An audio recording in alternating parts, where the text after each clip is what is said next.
হরে কৃষ্ণ, রাধে রাধে। আমি গীতা, গীতার কথায় আপনাদের সুস্বাগত। আজকে আরও একটি ভিডিওতে গীতার নবম অধ্যায়ের 5 নম্বর শ্লোকটি পাঠ করছি। আপনারাও কিন্তু আমার সঙ্গে অবশ্যই পাঠ করবেন। ওং নমো ভগবতে বাসুদেবায়, ওং নমো ভগবতে বাসুদেবায়, ওং নমো ভগবতে বাসুদেবায়।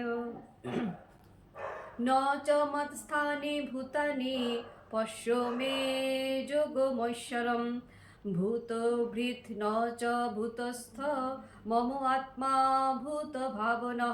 অনুবাদ: যদিও সব কিছুই আমারই সৃষ্ট, তবুও তারা আমাতে অবস্থিত নয়। আমার যোগৈশ্বর্য দর্শন করো।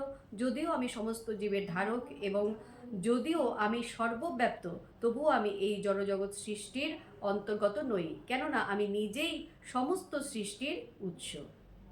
তো ভক্তগণ, এমনি করে প্রতিদিন একটি করে গীতা শ্লোক পাঠ করুন আর এই দুর্লভ মানব জনমকে ধন্য করুন। আর আমাকে কমেন্ট করেছেন রাজীব নন্দী, রাধে রাধে। আপনাকেও রাধে রাধে। হরি বল।